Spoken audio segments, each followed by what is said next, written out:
എൻ്റെ പേര് മെബിൻ. നമ്മളിത് കൺസ്ട്രക്ട് ചെയ്തിരിക്കുന്നത് കൊളോണിയൽ കണ്ടംപററി സ്റ്റൈലിലാണ്. രണ്ട് മിക്സ്ഡ് ആണ്. അപ്പോൾ നമുക്ക് ഇതിപ്പോൾ പൂർത്തിയാക്കാൻ വേണ്ടി ഏകദേശം ഒരു 6 മാസത്തോളം ആയിട്ടുണ്ട്. 6 മാസമായിട്ടുണ്ട്. ആ സമയത്താണ് നമുക്കിത് രണ്ടാമത്തെ ലോക്ക്ഡൗൺ വന്നതും അങ്ങനെ കുറച്ചൊക്കെ വിഷയങ്ങളുണ്ടായിരുന്നു. അതുകൊണ്ടാണ് താമസം വന്നത്. പിന്നെ തന്നെയല്ല നമ്മുടെ ഈ ഏരിയ എന്ന് പറയുന്ന ഒരു വാട്ടർ ലോക്ക്ഡ് ഏരിയ ആണ്. അപ്പോൾ ഇതിന്റെ വെള്ളത്തിന്റെ വിഷയമുണ്ട്, കണ്ട തോന്നത്തില്ലെന്നേ ഉള്ളൂ. വെള്ളത്തിന് ന്യായം വിഷയം ഉള്ളതുകൊണ്ട് തന്നെ കുറച്ച് സമയം കൂടുതൽ വേണ്ടി വന്നു. നമ്മുടെ ക്ലയന്റിന്റെ പ്രയോറിറ്റി എന്താണെന്ന് വെച്ച് കഴിഞ്ഞാൽ സ്ട്രക്ചർ മാത്രമായിരുന്നു. സ്ട്രക്ചർ ഏറ്റവും ബെറ്റർ ആയിട്ട് ചെയ്യുക. കാരണം ഇത് ഈ വെള്ളത്തിന്റെ വിഷയം ഉള്ളതുകൊണ്ട് തന്നെ നമ്മളിതിനെ ഉപയോഗിച്ചിരിക്കുന്നത് ഫൗണ്ടേഷൻ എന്ന് പറയുന്നത് 2 തരത്തിലാണ് ചെയ്തേക്കുന്നത്. ഒന്ന് ഇതിന്റെ ഫൂട്ടിങ് സ്റ്റെപ്പ്ഡ് ഫൂട്ടിങ്ങും ഒന്ന് കണ്ടിന്യൂസ് ഫൂട്ടിങ്ങും. അങ്ങനെ 2 രീതിയിലാണ് ഈ വെള്ളത്തിന്റെ വിഷയം. അപ്പം അതായിരുന്നു ഇതിനകത്ത് മെയിൻലി നമ്മുടെ ചോദ്യചിഹ്നവും. അപ്പം അത് കറക്റ്റായിട്ട് നമ്മൾ ചെയ്തെടുത്തു. അതിൻ്റെയും കുറച്ച് ലാഗ് അടിച്ചിട്ടുണ്ട്. നമ്മളിതിൻ്റെ ഫൗണ്ടേഷനെ കുറിച്ച് പറയുകയാണെങ്കിൽ ഇത് നമ്മളെപ്പോഴും ചെയ്യുന്ന പോലെ കല്ലുകെട്ട് സംവിധാനമല്ല. ഇത് നമ്മൾ ഫൂട്ടിങ്ങിൽ നിന്ന് കോളം കീറി വന്നിട്ട് പിന്നെ ബീമാണ് ചെയ്യുന്നത്. കോൺക്രീറ്റിൻ്റെ മുകളിലാണ് ഇത് മൊത്തം റെസ്റ്റ് ചെയ്യുന്നത്. അപ്പോൾ അതിനാവശ്യമായിട്ടുള്ള ലെങ്തിനനുസരിച്ച് കോളവും മണ്ടൽ പ്ലിന്ത് ബീമാണ്. പ്ലിന്ത് ബീം എന്ന് പറയും, കോൺക്രീറ്റിലാണ് ചെയ്യുന്നത്. പിന്നെ നമ്മൾ ഈ സ്ട്രക്ചറിനകത്ത് സെക്ഷൻ കോളം എന്ന് പറയും. ഇടയ്ക്ക് നമ്മൾ കോളം ഇട്ട് മണ്ടൽ കീറി കട്ടകെട്ടിൻ്റെ ഇടയിൽ കോളം ഉണ്ടാവും. അതായത് അത് റെസ്റ്റ് ചെയ്യുന്നതെന്ന് പറഞ്ഞു കഴിഞ്ഞാൽ നമ്മുടെ slab Mandal concrete slab rest ചെയ്യുന്ന ആ കോളത്തിലായിരിക്കും. അപ്പോൾ നമുക്ക് കൂടുതൽ സ്ട്രെങ്ത് കിട്ടും. ചെറിയ ഭൂമിയിലൊക്കെ അങ്ങനെയൊക്കെ വന്നാലും നമുക്ക് വലിയതായിട്ട് എഫക്റ്റ് ചെയ്യത്തില്ല. ഇത് നമ്മൾ ഡിസൈനിൻ്റെ ഭാഗമായിട്ട് ക്ലാഡിംഗ് ടൈൽ ഒട്ടിച്ചെടുത്തേക്കുവാണെങ്കിലും ഈ ഒരു പോർഷന് നമുക്ക് വേറെ ഉപയോഗമുണ്ട്. അപ്പോൾ നമുക്ക് റൂമിൻ്റെ അകത്തത്തെ വാർഡ്രോബ് കാര്യങ്ങൾ ഡ്രസ്സിംഗ് റൂമൊക്കെ നമുക്ക് ഇതിനകത്തേക്ക് കൊണ്ടുവന്നു കഴിഞ്ഞാൽ റൂമിൻ്റെ സൈസ് നമ്മൾ കുറയുന്നില്ല. അപ്പോൾ നമുക്ക് റൂമിനകത്ത് നമ്മൾ ഉദ്ദേശിക്കുന്ന അതേ സൈസ് കിട്ടും. അപ്പോൾ ടേബിളോ അങ്ങനത്തെ എന്തെങ്കിലുമൊക്കെ നമുക്ക് ഇതിനകത്തേക്ക് മാറ്റാനും പറ്റും. പുറത്ത് നോക്കിയാൽ നമുക്കിത് വേറൊരു ഡിസൈനായിട്ട് നിൽക്കുകയും ചെയ്യും. നമ്മൾ ഈ വീടിൻ്റെ വാതിലുകളും ജനലുകളും അത്യാവശ്യം നല്ലപോലെ തന്നെ അകത്തേക്ക് എയറും ലൈറ്റും കിട്ടുന്ന രീതി തന്നെയാണ് ചെയ്തിരിക്കുന്നത്. ഇത് നമ്മൾ സ്പെഷ്യൽ വിൻഡോ ആണ്. അതായത് സ്റ്റെയർ റൂമിന് നല്ലപോലെ വെളിച്ചം കിട്ടും. ഇതേ വെളിച്ചം ഇത് തുറന്നിട്ട് കഴിഞ്ഞാൽ ഇതിൻ്റെ എയർ നമ്മുടെ അപ്പർ ലിവിങ്ങിലേക്ക് വരെ ചെല്ലും. ആ രീതിയിൽ കറക്റ്റ് സെൻറ്റർ പോർഷനായിട്ടാണ് നമ്മൾ ഈ വിൻഡോ ഇവിടെ ചെയ്തിരിക്കുന്നത്. നമ്മളിപ്പം നിൽക്കുന്നത് ഈ വീടിൻ്റെ കാർ പോർച്ചിലാണ്. കാർ പോർച്ച് നമ്മൾ നിർമ്മിച്ചിരിക്കുന്നത് നല്ല വലുപ്പത്തിലാണ്. ഒരു കാർ ഒരു ബൈക്ക് സുഖമായിട്ട് തന്നെ ഇടാൻ പറ്റിയ രീതിയിലാണ്. അല്ലെങ്കിൽ നമ്മളിതിൻ്റെ ഡിസൈൻ ഭാഗമായിട്ട് സൈഡിൽ പർഗോളുകളും മറ്റ് ഒരു ചെറിയ ഗാർഡൻ ഏരിയ വരുന്നുണ്ട്. അപ്പോൾ ഗാർഡൻ്റെ നിർമ്മാണം നടക്കുന്നേ ഉള്ളൂ. ഇനി നമുക്ക് സിറ്റ് ഔട്ടിനെ കുറിച്ച് പറയുവാണെങ്കിൽ ഇതിൻ്റെ ടൈലും ഗ്രാനൈറ്റും തമ്മിലുള്ള ഒരു മിക്സഡാണ്, ഒരു കോമ്പിനേഷനാണ് നമ്മളിവിടെ സിറ്റ് ഔട്ടിൽ ചെയ്തിരിക്കുന്നത്. പിന്നെ ഇതിൻ്റെ 2 ഭാഗത്ത് ഇതിൻ്റെ ഒരു ഡിസൈനെ ഓർമ്മിപ്പിക്കുന്ന രീതിയിലുള്ള ഗ്രില്ലുകളും അതിനോടനുബന്ധിച്ച് നമ്മൾ കൂളിംബിലൊക്കെ ഇതേ തന്നെയാണ് നമ്മൾ ചെയ്തിരിക്കുന്നത്. ആർക്കും അകത്തേക്ക് കയറേണ്ട ആവശ്യമില്ല ചെരുപ്പൊക്കെ ഇട്ടുകൊണ്ട്. അങ്ങനെ ഒരു സ്റ്റെപ്പിൻ്റെ ഇപ്പുറത്ത് തന്നെ നമുക്ക് ഓപ്പറേറ്റ് ചെയ്യാൻ പറ്റും. നമ്മൾ സിറ്റ് ഔട്ടിൻ്റെ വാള് എന്ന് പറയുന്നത് വാൾ ടൈൽ ഒട്ടിച്ചേക്കുന്നത് കജാരയുടെ വാൾ ടൈലാണ് ചെയ്തേക്കുന്നത്. പിന്നെ നമുക്ക് വരുന്നത് ഒരു 3 പാളി ഫ്രഞ്ച് വിൻഡോ ആണ് വരുന്നത്. അത് ആഞ്ഞിലിയും ഈൽവാഗയാണ് ചെയ്തിരിക്കുന്നത്. പിന്നെ അതിൻ്റെ സൈഡിൽ കൂടെ ഒരു ഗ്രാനൈറ്റിന് തന്നെ ഒരു ചെറിയ കട്ടിങ് കൊടുത്ത് ഒരു ഭംഗിയാക്കിയിട്ടുണ്ട്. പിന്നെ നമ്മളിതിൻ്റെ ഫ്രണ്ട് ഡോർ എന്ന് പറയുന്നത് സ്റ്റീലിൻ്റെയാണ്. അപ്പോൾ അത് ക്ലയൻറ്റിൻ്റെ ഒരു പ്രയോറിറ്റി ആയിരുന്നു. സ്റ്റീലിൻ്റെ ഡോറ് ഔട്ട് സൈഡിലേക്കുള്ളതല്ല, സ്റ്റീലിൻ്റെ ഡോർ തന്നെ വെക്കണമെന്നുള്ളത്. എല്ലാ ഡോറുകളും സ്റ്റീലിൻ്റെയാണോ? ഔട്ട് സൈഡിലേക്കുള്ളത് 3 അത് ഒന്ന് കിച്ചണിൻ്റെ ഏരിയയിലും വരുന്നുണ്ട്, ഒന്ന് ഫ്രണ്ടിലും പിന്നെ ഒന്ന് ബാൽക്കണിയിലും. അങ്ങനെ 3 സ്റ്റീൽ തന്നെയാണ് വെച്ചേക്കുന്നത്. നമ്മളിപ്പോൾ നിൽക്കുന്നത് മെയിൻ ലിവിങ് ഏരിയയിലാണ്. ഇതിനകത്ത് നമ്മൾ ഡിസൈൻ ചെയ്തിരിക്കുന്ന ഒരു ചെറിയ പോണ്ട് ഡിസൈൻ ചെയ്തിട്ടുണ്ട്. അതിനോടനുബന്ധിച്ച് ഒരു ആർട്ടിഫിഷ്യൽ ഗ്രാസിൻ്റെ ഒരു ഏരിയ ഉണ്ട്. പിന്നെ നമ്മൾ ആ പുറത്തുനിന്ന് കണ്ട സ്പെഷ്യൽ വിൻഡോയുടെ ഒരെണ്ണം ഇതിനകത്തേക്ക് നേരിട്ട് വെട്ടം നമുക്ക് തരുന്നുണ്ട്. പിന്നെ ഇതിനകത്ത് നമ്മൾ ഉപയോഗിച്ചിരിക്കുന്നതെന്ന് പറയുന്നത് 4x2 കജാരയുടെ ടൈൽ തന്നെയാണ് ഉപയോഗിച്ചിരിക്കുന്നത്. പിന്നെ നമുക്ക് ഈ ലിവിങ് ഏരിയയിൽ തന്നെയാണ് നമ്മുടെ TV യൂണിറ്റ് വന്നിരിക്കുന്നത്. അതിൻ്റെ താഴെ നമ്മൾ കബോർഡ്സുകളും എല്ലാം ചെയ്തിട്ടുണ്ട്. ഇതിൻ്റെ ടോപ്പ് നമ്മൾ ഗ്രാനൈറ്റിൻ്റെ പീസ് തന്നെയാണ് ചെയ്തിരിക്കുന്നത്. അതും ഡിസൈനിൻ്റെ ഭാഗമായിട്ട് തന്നെയാണ് ഗ്രാനൈറ്റ് ചെയ്തിരിക്കുന്നത്. പിന്നെ നമുക്കിവിടെ ഒരു ഗ്ലാസ് പോർഷൻ വരുന്നുണ്ട്. ഈ ഗ്ലാസ് പോർഷൻ്റെ ഉപയോഗം എന്താണെന്ന് വെച്ചാൽ ഇതിൻ്റെ തൊട്ട് പുറകിലായിട്ട് വരും കിച്ചൺ, ഓപ്പൺ കിച്ചൺ. അപ്പോൾ അവിടെ നിന്ന് ആരെങ്കിലും ഇവിടെ ഇരിക്കുന്നവരെ ഒന്ന് വീക്ഷിക്കാനും ഒക്കെ നമുക്കിതിനെ സാധിക്കും. പിന്നെ ഈ റൂമിനകത്തൊരു 3 ജനൽ നമ്മൾ വെച്ചിട്ടുണ്ട്. ഈ 3 ജനലും കൊണ്ട് തന്നെ ഫ്രഷ് എയറും നല്ല ഫ്രഷ് ആയിട്ടുള്ള ഒരു അന്തരീക്ഷം നമുക്ക് ഇതിനകത്ത് സൃഷ്ടിക്കാൻ കഴിയും. പിന്നെ ഇതിൻ്റെ സീലിംഗ് എന്ന് പറയുന്നത് നമ്മൾ ജിപ്സം ബോർഡിൽ തന്നെ ചെയ്തിരിക്കുന്ന ഒരു സീലിംഗ് ആണ്. ഇത് നമ്മുടെ ഡൈനിങ് ഏരിയ ആണ്. ഇവിടെ നമ്മൾ ആദ്യം തന്നെ പറയാനുള്ളത്, ഇവിടെ നമ്മൾ ചെയ്തിരിക്കുന്നത് ഒരു ഷെൽഫുണ്ട്. ഇതിന് അത്യാവശ്യം സാധനങ്ങളൊക്കെ സ്റ്റോറേജ് ചെയ്യാനും കാര്യങ്ങൾക്കൊക്കെ വേണ്ടിയുള്ള ഒരു കബോർഡും കാര്യങ്ങളും. പിന്നെ ഒരു ഫോട്ടോ ഷെൽഫ് വരുന്നുണ്ട്. അതിനകത്ത് അത്യാവശ്യം നമുക്ക് ഫോട്ടോസും കാര്യങ്ങളൊക്കെ വെക്കാൻ പറ്റുന്നുണ്ട്.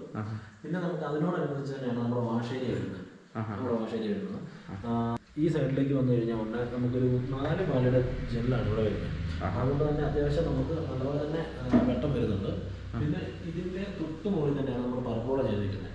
അപ്പോൾ കറണ്ട് ഇല്ലെങ്കിൽ പോലും നമുക്ക് നാച്ചുറൽ ആയിട്ടുള്ള ലൈറ്റും എയറും നല്ലൊരു വരുന്നത്. പിന്നെ നമ്മുടെ ഇതിന് ഒരു കണ്ടിന്യൂഷൻ ആയിട്ട് തന്നെയാണ് നമ്മുടെ ഗ്രോട്ടോ യൂണിറ്റ് വരുന്നത്.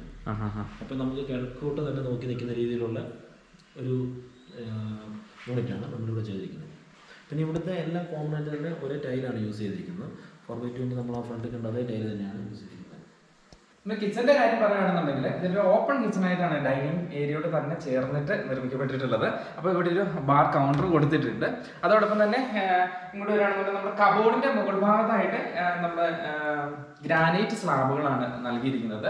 പിന്നെ ജനലിന്റെ കാര്യമൊക്കെ പറയുകയാണെന്നുണ്ടെങ്കിൽ ഇഷ്ടംപോലെ ജനലുകളാണ് കൊടുത്തിരിക്കുന്നത്. ഈ ഭാഗത്ത് 3 പാളിയുടെ ഒരു ജനൽ കൊടുത്തിട്ടുണ്ട്. അതോടൊപ്പം തന്നെ ഈ വശങ്ങളിലായിട്ട് 2 പാളിയുടെ ജനലുകളാണ് കൊടുത്തിരിക്കുന്നത്. ഇലക്ട്രിക് ചിമ്മിനി കൊടുത്തിട്ടുണ്ട്. പിന്നെ സീലിംഗിന്റെ കാര്യം പറയുകയാണെങ്കിൽ ജിപ്സം സീലിംഗ് ആണ് ചെയ്തിരിക്കുന്നത്. കബോർഡുകളെല്ലാം അത്യാവശ്യം നന്നായിട്ട് രീതി അനുസരിച്ച് വളരെ ഒതുങ്ങിയ രീതി അനുസരിച്ചിട്ടാണ് കബോർഡിനെല്ലാം ചെയ്ത് വെച്ചിരിക്കുന്നത്. പിന്നെ നമ്മൾ 2 കിച്ചൺ കേട്ടോ. അപ്പോൾ രണ്ടാമത്തെ കിച്ചന്റെ കാര്യം പറയുകയാണെന്നുണ്ടെങ്കിൽ നമുക്കിവിടെ വിറകൊക്കെ ഇഷ്ടംപോലെ ഉള്ളൊരു മേഖലയാണ്. അതുകൊണ്ട് തന്നെ ഇവിടെ ആലോ അടുപ്പ് ഇവിടെ ഇങ്ങനെ ഈ ഭാഗത്തായിട്ട് നിർമ്മിച്ചിട്ടുണ്ട്. പിന്നെ ഈ പറയുന്ന ഒരു സ്റ്റോർ റൂം എന്ന് പറയുന്നത് സ്റ്റോർ ഏരിയ, ഒരു ചെറിയ സ്റ്റോർ ഏരിയ ആയിട്ട് ഈ ഭാഗത്ത് കൊടുത്തിട്ടുണ്ട്. ഇതിൻ്റെ ഒരു വർക്ക് ഏരിയയ്ക്ക് വേണ്ടിയിട്ടുള്ള സ്പേസ് ഉണ്ട്. അതിൻ്റെ വർക്കുകൾ നടന്നുകൊണ്ടിരിക്കുന്നേ ഉള്ളൂ. അപ്പോൾ ഇനി പെട്ടെന്ന് തന്നെ ഇതിൻ്റെ കയറി താമസം വേണ്ടി വന്നായിരുന്നു. അപ്പം സമയം വളരെ കുറവായതുകൊണ്ട് വർക്ക് ഏരിയയുടെ വർക്ക് പൂർത്തീകരിച്ചിട്ടില്ല കേട്ടോ. ഇതിൻ്റെ ബെഡ്റൂമുകളെ കുറിച്ച് പറയുകയാണെങ്കിൽ 4 എണ്ണമാണുള്ളത്. നമുക്ക് ഗ്രൗണ്ട് ഫ്ലോറിൽ 2 എണ്ണവും ഫസ്റ്റ് ഫ്ലോറിലും 2 എണ്ണമാണ്. ഇതാണ് നമ്മുടെ മാസ്റ്റർ ബെഡ്റൂം. ഇത് നമ്മൾ ഇതിൻ്റെ വുഡ് എന്ന് പറയുന്നത് നമ്മൾ മഹാഗണിയിലാണ് ഈ വുഡ് ചെയ്തിരിക്കുന്നത്. നല്ല വുഡാണ്. പിന്നെ ഇതിനകത്ത് നമ്മൾ സെയിം കണ്ടുകൊണ്ട് വരുന്ന കോമൺ ആയിട്ട് നമ്മൾ ഉപയോഗിച്ചിരിക്കുന്ന ടൈൽ തന്നെയാണ് ഉപയോഗിച്ചിരിക്കുന്നത്. പിന്നെ ഇതിനകത്തും നമുക്ക് കറക്റ്റായിട്ടുള്ള എയറും വെളിച്ചമൊക്കെ കിട്ടാൻ വേണ്ടിയുള്ള ഒരു 3 പാളി ജെല്ലും പിന്നെ 2 സൈഡിലായിട്ട് 2 പാളിയുടെ 1 പാളിയുടെ 2 ജെല്ലും നമ്മളിവിടെ വെച്ചിട്ടുണ്ട്. പിന്നെ നമ്മൾ പുറത്തുനിന്ന് കണ്ട ആ ഒരു പോർഷൻ ഉണ്ടല്ലോ, നമ്മുടെ ഡിസൈനിന്റെ ഭാഗമായിട്ട് പുറത്തേക്ക് നിൽക്കുന്നത് ആ പോർഷൻ ഇതാണ്. ഇതുകൊണ്ട് തന്നെ നമുക്ക് ഈ റൂമിന്റെ സൈസ് ഒട്ടും കുറയുന്നില്ല. ഇതിന്റെ സാധനങ്ങളും കബോർഡും എല്ലാം നമ്മുടെ അകത്തേക്ക് കയറി പോയിട്ടുണ്ട്. അതുകൊണ്ട് തന്നെ റൂമിന്റെ ഒട്ടും വേസ്റ്റേജ് വരുന്നില്ല. പിന്നെ ഈ റൂമിന് നമ്മൾ അറ്റാച്ച്ഡ് ആയിട്ടുണ്ട് നമ്മൾ ഒരു ബാത്റൂം ചെയ്തിട്ടുണ്ട്. പിന്നെ നമുക്ക് ഇതിന് പറയാനുള്ളതെന്ന് വെച്ച് കഴിഞ്ഞാൽ ഇതിൻ്റെ ഒരു ഡ്രസ്സിംഗ് ഏരിയ കൊടുത്തിട്ടുണ്ട്. ഒരു ഡ്രസ്സിംഗ് ഏരിയ നമ്മുടെ ഈ പോർഷനിലാണ് ഡ്രസ്സിംഗ് ഏരിയ വരുന്നത്. അതിൻ്റെ അടിയിൽ നമ്മൾ കബോർഡ്സും കാര്യങ്ങളൊക്കെ ചെയ്തിട്ടുണ്ട്. ഗ്രാനൈറ്റിന്റെ ടോപ്പിലാണ് ഇതിനും കൊടുത്തേക്കുന്നത്. ഓക്കെ, ഇത് ഇതിന്റെ 2ാമത്തെ ബെഡ്റൂമാണ്. ഇത് നമ്മുടെ ഗസ്റ്റ് ബെഡ്റൂമാണ്. ഇതിനകത്ത് നമ്മുടെ മാസ്റ്റർ ബെഡ്റൂമിനെ അപേക്ഷിച്ച് നമ്മൾ ഇതിന്റെ ഒരു സൈസ് എന്ന് പറഞ്ഞാൽ കുറച്ച് കുറവാണ്. ഇത് നമ്മൾ അറ്റാച്ച്ഡ് അല്ല, ബാത്റൂം നമ്മൾ അറ്റാച്ച് ചെയ്തിട്ടില്ല. പിന്നെ ഇതിന്റെ വിൻഡോസ് വന്നേക്കുന്നത് കറക്റ്റായിട്ട് തന്നെ നമ്മുടെ മാസ്റ്റർ ബെഡ്റൂമിൽ വന്നേക്കുന്ന അതേ രീതിയിൽ തന്നെ ഇതിനകത്ത് വന്നിട്ടുണ്ട്. പിന്നെ ഇതിന്റെ ടൈലും ഒക്കെ നോർമലി നമ്മൾ ചെയ്തേക്കുന്നത് തന്നെ. സീലിംഗ് ഒന്നും നമ്മൾ ഇതിനകത്ത് ചെയ്തിട്ടില്ല. പിന്നെ നമ്മുടെ ഈ ഇതിലേക്ക് ഇറങ്ങി ഇവിടുന്ന് വരുന്നത് നമ്മുടെ കോമൺ ടോയ്ലറ്റിലേക്കാണ് വരുന്നത്. ഈ ബാത്റൂമാണ് നമുക്ക് ഇതിനും നമ്മുടെ ഡൈനിങ്ങിനും ഒക്കെ വേണ്ടി നമ്മൾ യൂസ് ചെയ്യുന്നത് നോർമലി. ഇനി നമുക്ക് മുകളിലത്തെ കാഴ്ചകളാണ്. അപ്പോൾ മുകളിലേക്കുള്ള ഈ സ്റ്റെയർ കേസ് സ്റ്റീലിന്റെ ഹാൻഡ് റെയിൽ കൊടുത്തിട്ടുണ്ട്. അതുപോലെ തന്നെ ടഫൺ ഗ്ലാസുകൾ കൊടുത്തിട്ടുണ്ട്. പിന്നെ ഗ്രാനൈറ്റ് ആണ് ശരിക്കും സ്റ്റെയറിന് വേണ്ടി ഉപയോഗിച്ചിട്ടുള്ളത്. സാധാരണ ടൈലുകൾ ഉപയോഗിച്ചിട്ടുണ്ട്. പിന്നെ സ്റ്റെയറിന്റെ ഈ ഭാഗത്തായിട്ട് ഇവിടെ ഒരു നല്ല സ്പേസ് കിട്ടിയിട്ടുണ്ട്. ഇതെന്തിനാന്ന് വെച്ച് കഴിഞ്ഞാൽ ഈ പോണ്ടൊക്കെ വന്നിട്ടുണ്ട്. അപ്പോൾ ഇതിനോട് ചുറ്റും അനുബന്ധപ്പെട്ടിട്ട് ഇൻഡോർ പ്ലാന്റുകൾ വെക്കാൻ വേണ്ടിയിട്ടാണ്. അപ്പം പെട്ടെന്നായിരുന്നു കയറി താമസം എന്ന് പറഞ്ഞില്ലേ, അതുകൊണ്ട് ഇവിടെ ഇപ്പം ആർട്ടിഫിഷ്യൽ ഗ്രാസ് ആണ് ഇവിടെ ഉപയോഗിച്ചിരിക്കുന്നത്. നമുക്ക് മുകളിലേക്ക് പോകാം. ഇപ്പം നമ്മൾ നിൽക്കുന്നതിൻ്റെ ഫസ്റ്റ് ഫ്ലോറിലാണ്. ഈ ഡിസൈനിൻ്റെ ഏറ്റവും വലിയൊരു പ്രത്യേകത എന്ന് പറയുന്നത് നമ്മുടെ ഡൈനിങ് ഏരിയയുടെ മുകൾ ഭാഗത്തായിട്ട് നല്ല ഡബിൾ ഹൈറ്റ് കൊടുത്തിട്ടുണ്ട്. അപ്പോൾ ഇത് കൊടുക്കാനുള്ളൊരു കാരണം എന്ന് പറയുന്നത് ശരിക്കും വായു സഞ്ചാരവും വെളിച്ചവും നന്നായിട്ട് കിട്ടാൻ പാകത്തിനനുസരിച്ചിട്ടാണ് ഇത് ചെയ്തിരിക്കുന്നത്. അതിലുപരിയായിട്ട് ഇങ്ങനെ ഡബിൾ ഹൈറ്റ് നമ്മൾ കൊടുക്കുന്നതോട് കൂടിയിട്ട് ഒരു വീടിനെ സംബന്ധിച്ചിടത്തോളം ചൂടിൻ്റെ അളവ് നന്നായിട്ട് കുറയ്ക്കാൻ വേണ്ടി സാധിക്കും. അത് തന്നെയാണ് ഇതിൻ്റെ ഏറ്റവും വലിയ പ്രത്യേകത. നന്നായിട്ട് ഇതിന് ലൈറ്റ് കിട്ടുന്ന രീതിക്ക് അനുസരിച്ച് പറവോളകൾ കൊടുത്തിട്ടുണ്ട്. അതുപോലെ തന്നെ താഴ്ഭാഗത്തായിട്ട് 4 പാളിയുടെ ജനൽ കൊടുത്തിട്ടുണ്ട്.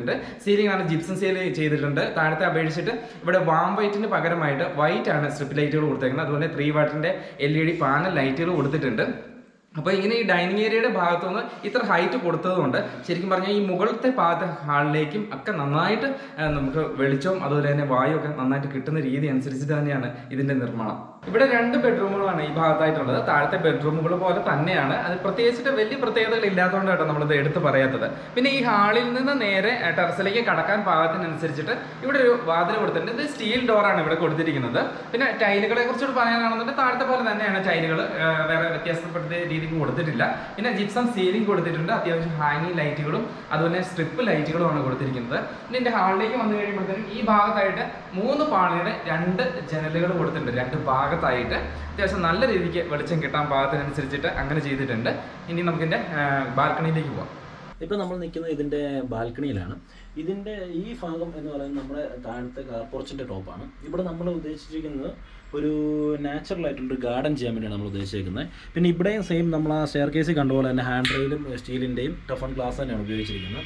ഇവിടെ നോക്കി കഴിഞ്ഞാൽ നമുക്ക് നല്ലൊരു വ്യൂ ഉണ്ട് താഴത്തേക്ക്. അതിനുവേണ്ടി നമ്മൾ താഴത്തെ ഒരു ഗാർഡൻ്റെ വർക്കൊക്കെ തുടങ്ങാൻ പോകുന്നേ ഉള്ളൂ.